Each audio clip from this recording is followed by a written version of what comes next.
खटाव तालुका पाणी संघर्ष समितीचे वडूज तहसीलदार कचेरीसमोर गेले 3 दिवस बेमुदत आमरण उपोषण व धरणं आंदोलन सुरू असून या आंदोलनास विविध भागातील शेतकरी भेटी देऊन पाठिंबा देत आहेत।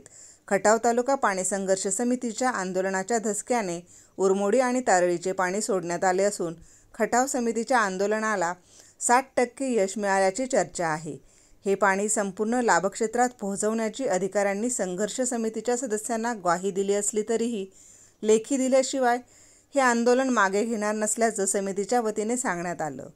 मागण्यांबाबत ठोस आश्वासन दिले नसल्याने प्रशासन, पाटबंधारे अधिकाऱ्यांबरोबरची बैठक, वन विभागाचे अधिकारी यांच्याबरोबरची बोलणी फिसकटली। खटावच्या कर्तव्यदक्ष प्रांत अधिकारी उज्ज्वला गाडेकर यांनी बुधवारी आंदोलनस्थळी भेट देऊन आंदोलकांना समाधानकारक सविस्तर माहिती दिल्यानं प्रांत अधिकारी गाडेकर यांच्या प्रयत्नांना कदाचित यश मिळण्याची शक्यता आहे। टेक्निकली सर्व बाबी पडताळून गुरुवारी सकाळी 11 वाजेपर्यंत आंदोलकांच्या सर्व मागण्यांना यश मिळण्याची शक्यता आहे।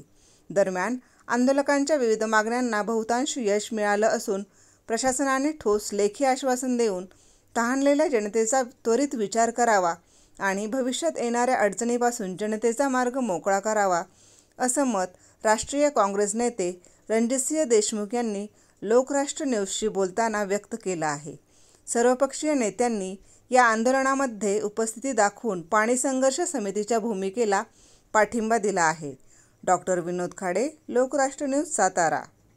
गेले 4 दिवस हे आंदोलन चालू आहे। या ठिकाणी जी आमची प्रमुख मागणी होती, तारळीमधून पाणी सोडलं पाहिजे, ते कालच त्या ठिकाणी पाणी सोडलेलं आहे। हे खऱ्या अर्थाने आंदोलनाचं यश आहे। दुसरी आमची त्या ठिकाणी मागणी होती, येरळवाडी तलावामध्ये पाणी सुटलं पाहिजे, त्या संदर्भामध्ये प्रशासकीय पातळीवरती हालचाली चालू आहेत असं आम्हाला प्रांत मॅडमनी सांगितलं। तर येरळवाडी धरण हे पक्षी अभयारण्याचं संदर्भामध्ये रिझर्वेशन दाखवलेलं आहे। त्याच्या ज्या जातकाठी त्या सोडवण्याच्या संदर्भात आत्ता संघर्ष समितीची वन खात्याबरोबर मीटिंग झालेली आहे। त्या संदर्भात वरच्या लेवलला चर्चा चालू आहे आणि त्या संदर्भातला पुढची दिशा ठरवण्याचा विषय आहे। त्याचबरोबर अंश 16 गावच्या पाण्याच्या संदर्भामध्ये ती एक तारळी, टेंबू, हे कटापूर ह्याच्याबरोबर एक वेगळी योजना आहे।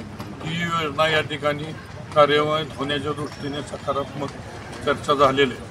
म्हणून आत्ता टेंबूच्या पाण्याच्या संदर्भामध्ये सुद्धा जी संघर्ष समितीची मागणी होती त्याच्यावरती आर्थिक तरतूद झालेले असं निवेदन निघालेले आहेत। हे या ठिकाणी खऱ्या अर्थाने या आंदोलनाचं यश आहे। म्हणून या ठिकाणी येरळा नदीमध्ये पाणी सोडण्याच्या दृष्टीने जी प्रमुख मागणी आहे त्या संदर्भामध्ये हा तालुका दुष्काळग्रस्त, टंचाईग्रस्त आहे हे जाहीर होऊन सुद्धा त्याची कार्यवाही झालेली नाही।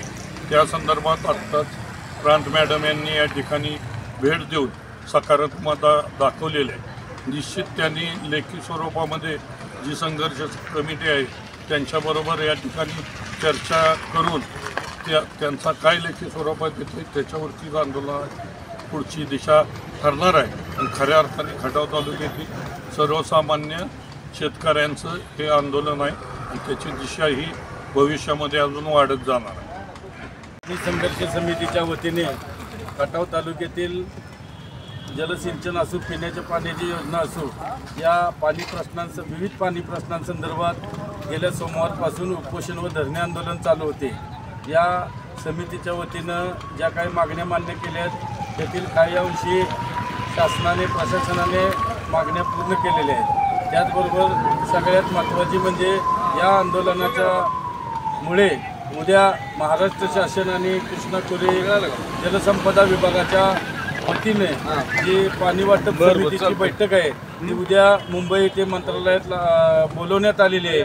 आणि या मीटिंगमध्ये आमची प्रशासनाला आणि कृष्णा खोरेला विनंती होती की या खटाव तालुक्यासाठी आणि मान तालुक्यासाठी जे जलसिंचनासाठी आणि पिण्याच्या पाण्यासाठी पाणी पाहिजे ते या पाणी वाटप समितीत जास्तीत जास्त आरक्षित करून खटाव तालुक्याच्या प्रश्नांसंदर्भात निर्णय द्यावा, न्याय द्यावा अशी आमची विनंती।